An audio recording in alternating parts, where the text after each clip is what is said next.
پیارے بچوں، آج آپ کے سامنے اردو قواعد کے عنوانات پیش ہیں۔ سب سے پہلے ہم اسم کے بارے میں بات کریں گے، جس کو ہم ناؤن جانتے ہیں۔ آئیے دیکھیں اسم کی قسمیں کیا ہیں۔ کسی شخص، جگہ، چیز اور کیفیت کے نام کو اسم کہتے ہیں۔ اسم کی آگے چل کے دو قسمیں ہو جاتی ہیں، اسم عام اور اسم خاص۔ آئیے دیکھتے ہیں کہ اسم خاص کے لیے کیا تعریف ہے۔ کسی عام شخص، عام جگہ اور عام چیز کے نام کو اسم عام کہتے ہیں۔ اسم عام کو نکرہ بھی کہا جاتا ہے، کیونکہ اس میں آدمی پہچان نہیں جاتا۔ کسی خاص شخص، خاص جگہ اور خاص چیز کے نام کو ہم اسم خاص کہیں گے۔ اسم خاص کو اسم معرفہ بھی کہا جاتا ہے، کیونکہ اس میں آسانی سے انسان مشخص کر لیا جاتا ہے، پہچان لیا جاتا ہے۔ اسم خاص کی کئی قسمیں ہیں، جس میں سے پہلی قسم ہے لقب۔ جب ہم کیپٹن کول کہتے ہیں تو اس کا مطلب ہے کہ ہم ہندوستانی کرکٹ کے عظیم کپتان مہندر سنگھ دھونی کی بات کر رہے ہیں۔ لقب ایک خاص قسم ہے۔ یہ ایسا نام ہے جو کسی شخص کی خوبی یا کمال کی وجہ سے مشہور ہو جاتا ہے۔ وہ نام جو کسی نمایاں خدمت کے لیے حکومت کی طرف سے یا کسی ادارے کی طرف سے کسی شخص کو دیا جائے تو اسے خطاب کہا جاتا ہے۔ مثلاً بھارت رتن ڈاکٹر بابا صاحب امبیڈکر، تو یہاں بھارت رتن جو ہے وہ خطاب ہو گیا۔ اکثر شاعر اپنے ناموں کے علاوہ، اصلی ناموں کے علاوہ ایک اور نام استعمال کرتے ہیں، جس کو ہم انگریزی میں پن نیم کہتے ہیں، اور اسی کو ہم تخلص بھی کہتے ہیں۔ جیسے ہم شیخ محمد ابراہیم ذوق کو ذوق دہلوی کے نام سے، یا غالب کو اسد اللہ کے نام سے، غالب کے نام سے جانتے ہیں، تو یہ تخلص کہلاتا ہے، اور یہ بھی اسم خاص میں سے خاص نام ہے۔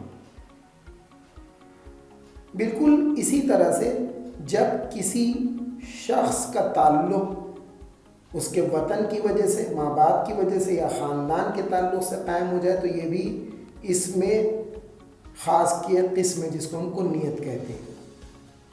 جیسے ہم ابن مریم کہیں تو حضرت عیسیٰ کے لیے ہم نے اس لفظ کو استعمال کیا ہے۔ اس کے علاوہ ایک ایسا لفظ جو کسی چیز کو بڑا کر کے یا اس کو بھاری بھرکم کر کے لوگوں پر ظاہر کرے، اس کو ہم اسم مکبر کہتے ہیں۔ جیسے ہم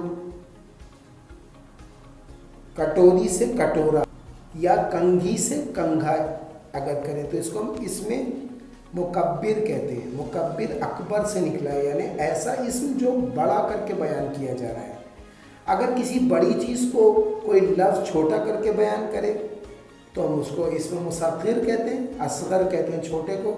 تو وہ لفظ جو کسی چیز کو چھوٹا کر کے ظاہر کرے اسے ہم اسم مصغر کہتے ہیں۔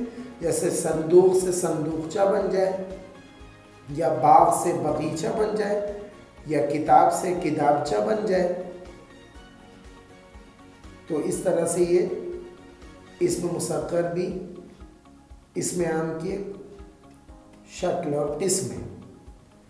وہ لفظ جو کسی ہتھیار کو، اوزار کا یا آلے کا نام ظاہر کرے اس کو ہم اسم آلہ کہتے ہیں۔ یہ اسم آلہ بھی اسم عام کی قسم ہے، جیسے چاقو یا تلوار یا پیچکش یا ہتھوڑا، چھینی، سبل، پھاوڑا، جو بھی ہم لفظ کہیں گے یہ سب کسی نہ کسی ہتھیار یا اوزار یا آلے کا نام ظاہر کر رہا ہے۔ وہ لفظ جو کسی جاندار یا بے جان اشیاء کی کسی خاص آوازوں کو ظاہر کرے اسے اسم صوت کہتے ہیں۔ عربی زبان میں صوت کا مطلب ہوتا ہے آواز۔ جیسے اگر کوئی بھوں بھوں کرے تو ہم سمجھ جائیں گے کتے کی آواز ہے، یا میاؤں میاؤں کرے تو ہم سمجھ جائیں گے یہ بلی کی آواز ہے، یا ککڑوں کو کرے تو ہم سمجھ جائیں گے کہ یہ جو ہے وہ مرغے کی آواز ہے۔ تو یہ آواز جب بھی ظاہر کی جائے گی اس سے ہم کو معلوم ہو جائے گا کہ یہ کون سا جانور، چاہے وہ بے جان ہو یا جاندار چیز ہو، اس کی آواز ہے، تو ہم پوری طرح سے سمجھ جائیں گے۔ جیسے پیسوں کے گرنے کی آواز، چھن چھن پیسے گرے، تو یہ چھن چھن جو ہے وہ پیسوں سے ہی ریلیٹڈ چیزیں ہیں۔ اس کو ہم اسم صوت کہتے ہیں۔